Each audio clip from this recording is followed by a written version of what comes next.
Against the slowdown in major economies, cross-border effects due to the ongoing geopolitical situations and inflationary pressures led by elevated food and energy prices, the annual meetings of the IMF-World Bank took place in Washington. India is projected to grow at 6.8% in the current fiscal. In its World Economic Outlook released on the eve of the event, the IMF's chief economist Pierre-Olivier Gouhanchas remarked that India has been doing fairly well in 2022 and is expected to continue growing fairly robustly in 2023. Even as the fund singled out for praise India's growth story, it cautioned against limited policy space given overall grim global conditions. Attesting to this accolade, India's Finance Minister Mrs. Nirmala Sitharaman maintained that despite the global maelstrom of adverse economic factors, India would stay on course. She said this is because of the benign fallout of the salubrious domestic policy milieu and the government's undivided focus on key structural reforms to boost growth.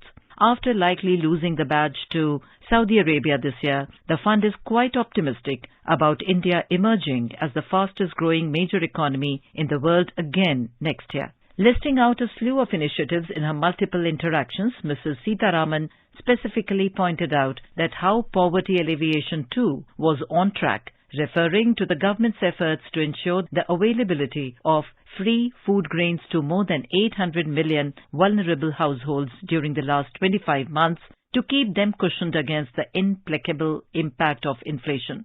This was achieved, she said, through the country's massive public distribution network. She also took particular pride in India's ongoing digitization drive, as the last-mile delivery of financial services to the poor has been a key priority of the government, and this has been aided ably by India's digital public good infrastructure. She legitimately claimed that India today is leading the world in terms of digital payments innovation, with our transaction cost being the lowest in the world. India pitched for smooth conclusion of the 16th General Review of Quotas of the IMF by mid-December 2023, as this is vital for increasing the voting rights of emerging market economies in line with their relative position in the world economy. This is needed to safeguard the global financial system, besides boosting the resources available for emerging and low-income countries, India said. In her intervention of the World Bank Development Committee, the finance minister drove home the point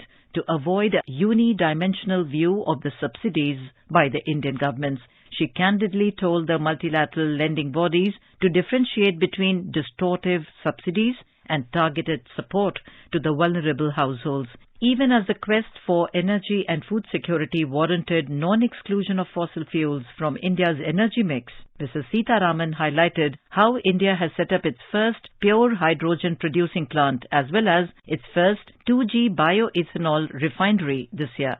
The Washington visit enabled the Indian finance minister to wrap up a large number of bilateral and multilateral meetings on the sidelines of the annual parleys with key financial functionaries and central bankers from across the world, as India is all set to take the presidency of G20 from December this year. Mrs. Sitharaman held bilateral talks with U.S. Treasury Secretary Janet Yellen and also addressed the closing session of the G20 finance ministers meeting, where she called for recognition of the collective responsibility of all countries to avert the risks faced by the global economy from aggravating. An effective tax reporting regime and information exchange on crypto assets to combat and curb offshore tax evasion was also forcibly argued by India. Rightly, she asserted that India views its rotational presidency of G20 as an opportunity as well as a responsibility. Rebuilding trust in multilateralism is at the core of India's thinking, was the call made by India as the world is driven by fragmentation, insular thinking and protectionism at this juncture.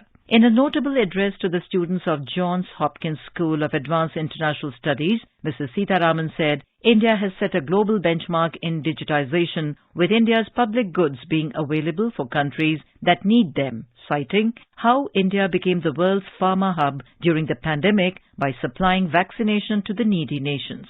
Anuja Kumar for World News.